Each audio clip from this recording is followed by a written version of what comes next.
Welcome to the deep dive. Imagine you're the person whose entire job is to quietly keep the lights on Right. and keep the rigs running. You are managing a sprawling, heavy manufacturing plant or maybe a massive construction operation. Or even a deep water drill site. Exactly. We are talking about environments where millions of dollars are moving daily, hundreds of people are on the clock, and the entire ecosystem just completely relies on heavy machinery running flawlessly. Now ask yourself, what happens when one tiny, seemingly insignificant, completely overlooked component fails? Well, the fallout is immediate, and it is brutal. Yeah. The entire operation doesn't just, slow down. It grinds to an absolute halt. You are suddenly bleeding capital by the minute. Just hemorrhaging money. Right. And the root cause is usually something that could have been prevented weeks or even months ago, sitting right there in a procurement office. And that reality is exactly the mission of our deep dive today. Okay. We are unpacking the hidden, just incredibly high-pressure world of industrial procurement. The supply chain strategy. Yes, supply chain strategy. We're looking closely at how top-tier supply chain strategists prevent those multi-million-dollar operations from just falling apart. We're specifically analyzing the playbooks from organizations like PE Energy and Taylor Industrial Equipment. Right, the ones actually doing the groundwork. Exactly. And to anchor all this theory in reality, we're using one very specific piece of hardware as our case study today. Which I think is the most effective way to analyze this space. I mean, in heavy industry, procurement is never just about buying items from a catalog to hit some budget target. No, not at all. It's frontline risk management.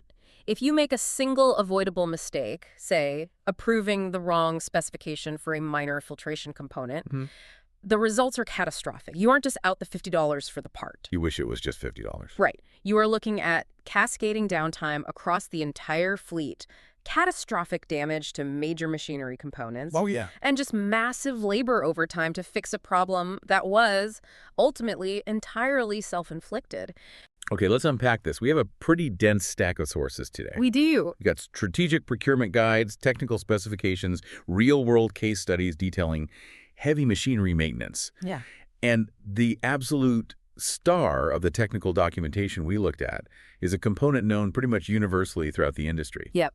The Caterpillar, or CatCorp, 1R-0755 high-efficiency fuel filter. The 1R-0755. I mean, it is essentially a legendary piece of hardware in heavy equipment fleets. It really is. It's responsible for millions of trouble-free hours in some of the most unforgiving environments on Earth.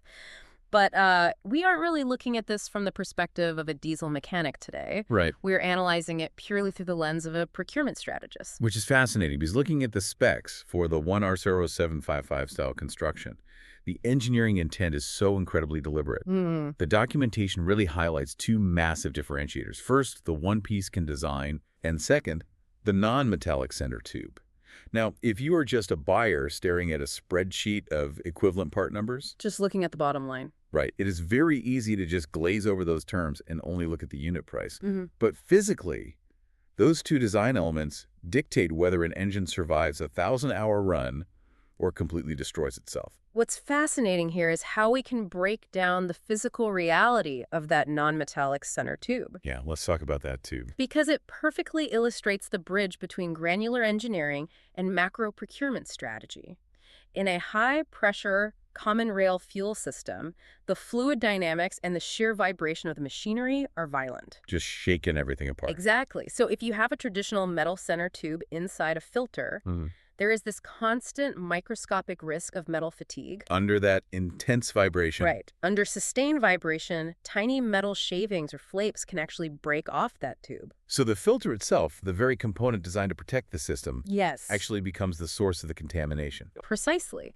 If your filter introduces metal flakes into a high-pressure fuel stream, it completely defeats its own purpose. I mean, the injectors in these modern engines are machined to tolerances of fractions of a micron. Wow. Fractions of a micron. Yeah. A single metal flake passing through can score the injector, ruin the fuel spray pattern, or just seize it entirely. So by demanding a non-metallic center tube, you engineer that specific contamination risk completely out of the equation. It makes me think of the fuel filter as the immune system of a multi-million-dollar machine. That's a great way to put it. Like, if the fuel is the bloodstream and the engine's injectors are the heart, the filter is the immune system actively catching all these microscopic pathogens and contaminants before they trigger a massive fatal heart attack in the system. Exactly. And you would never, ever intentionally compromise a multi-million-dollar machine's immune system just to shave $3 off a unit price. That analogy hits the nail on the head, and yet procurement departments compromise that exact immune system all the time. They prioritize unit cost over total life cycle cost. And that leads us directly to the nightmare scenarios that operations directors actually lose sleep over. The uptime killers. The uptime killers, yes. Looking at the data from our sources, the threats that keep plant managers and safety officers awake at night are practically universal across industries.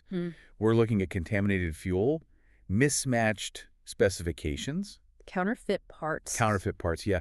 And incredibly brittle supply chains.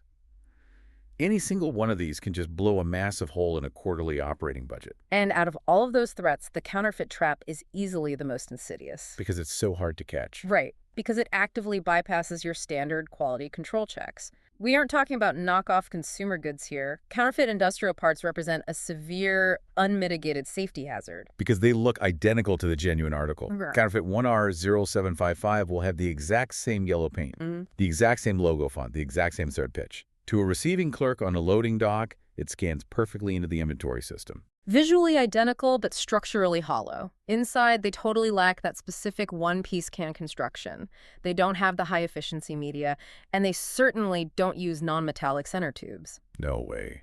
I remember reading a post-mortem from a Gulf Coast drill site a few years back that perfectly illustrates this. Oh, share that one. So, a mid-level buyer sourced a batch of gray market filters to save roughly $40 a unit. $40? Right. One of those counterfeit filters sheared internally under heavy industrial pressure. It bypassed the filtration media entirely, wiped out a $15,000 injector bank, and grounded the entire rig for 3 days while they waited for a replacement engine head. Oh my gosh. Yeah. That $40 savings cost the operation $250,000 in lost production. $250,000 for a fake filter. Yeah. So what does this all mean? How do you actually defend against that? If you are managing risk for a massive fleet and you process thousands of critical spares a month, you can't x-ray every single part that hits your loading dock. No, you can't. You defend against it by strictly enforcing what the case studies refer to as the compliance playbook. Okay. In today's regulatory and operational environment, it is no longer acceptable to just take a vendor's word that a part is genuine. You have to demand absolute, verifiable proof at the contractual level. Right. This starts with demanding trace certificates for all critical components. And in the context of heavy industry, a trace certificate isn't just a nice-to-have piece of paperwork. Not at all. It is the absolute baseline for compliance. Without that documented chain of custody proving exactly where and when the part was manufactured, you're essentially flying blind on warranty claims if something catastrophic happens. Exactly. Furthermore, procurement teams have to insist on documented OEM interchange verification. What does that look like in practice?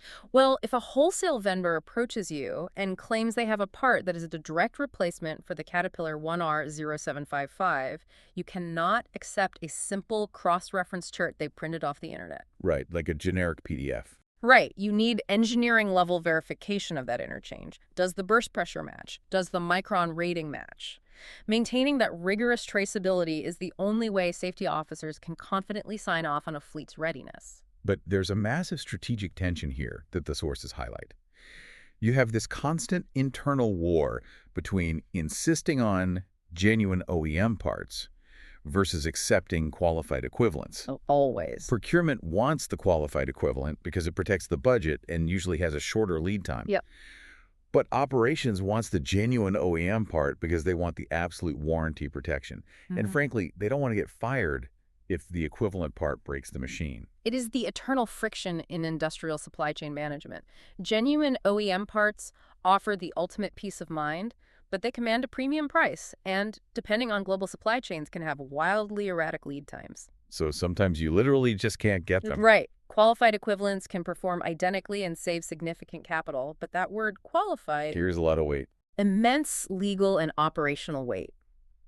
Your wholesale partner, someone like Taylor Industrial Equipment, has to possess the in-house engineering expertise to definitively prove that the alternate part meets or exceeds the original specifications. You can't just guess. You cannot guess. You have to cross-reference approved alternates with ruthless precision to engineer single-point failures out of your supply chain. So trace certificates and interchange verifications stop the bleeding when it comes to quality control. But knowing the difference between a high-quality part and a counterfeit is only step one, right? Right. How you actually buy, store, and deploy those parts is where the real operational strategy comes into play. The data shows a massive shift happening right now away from what the industry calls speculative stocking. Speculative stocking is a relic of the past. It's that old-school mindset of buying 100 of every conceivable part and letting them sit on a shelf in a warehouse, just in case a machine breaks down. Which is incredibly inefficient. Total. You are sitting on millions of dollars in spare parts, tying up massive amounts of budget capital. And depending on the environment, like a super humid Gulf Coast warehouse or a freezing site in North Dakota. Right, the environment ruins them. Those parts are degrading, seals dry out, the filter media absorbs moisture, and warranties actually expire before the part ever even sees an engine. Precisely. The modern strategies detailed in our sources are significantly more sophisticated. The industry leaders have moved almost entirely toward parts kitting and vendor-managed inventory, or VMI. Let's talk about kitting first, because on paper, it sounds great. It does. Instead of a mechanic spending 2 hours hunting through a warehouse for the 15 different parts needed for a scheduled 500-hour engine service, a single pre-verified kit arrives. Yep. The filter, the O-rings, the gaskets, the specific oil, it's all there in one box. But doesn't kitting just shift the bottleneck to the vendor? I mean, if the vendor shorts the kit by 1 50-cent washer, my entire 500-hour service is still dead in the water. That is a very valid critique, and it is exactly why rudimentary kitting fails. True strategic kitting doesn't just rely on a vendor throwing parts in a cardboard box. So what's the difference? Top-tier supply chain strategists use predictive analytics to build dynamic kits based on seasonal failure rates and historical fleet data. They aren't just reacting to your order. Oh, they're anticipating it. Right. They know that based on your specific drill site's operating conditions, your machines go through secondary O-rings 15% faster in the winter. That's amazing. So they adjust the kits dynamically. When executed at that level, it completely eliminates the hidden labor costs of your highly paid mechanics acting as warehouse runners. And what about vendor-managed inventory? Because VMI sounds like the holy grail. You essentially hand the keys over to a trusted partner, they monitor your inventory levels, and automatically replenish stock exactly when it's needed based on real-world usage data. Right. But implementing VMI isn't magic. It requires serious integration. The integration hurdles for VMI are substantial. You are dealing with real IT security friction because you have to give a third-party vendor access to your internal enterprise resource planning, or ERP, systems. Which IT departments usually hate. Oh, they despise it. You are sharing sensitive, real-time operational data. But when a company like PE Energy successfully integrates a VMI system, the results are staggering. How so? Well, the case studies show that mean time between failures actually climbs, meaning the machines are significantly more reliable, while the spare inventory footprint actually shrinks. You achieve better operational readiness with millions of dollars less tied up on the shelves. Wow.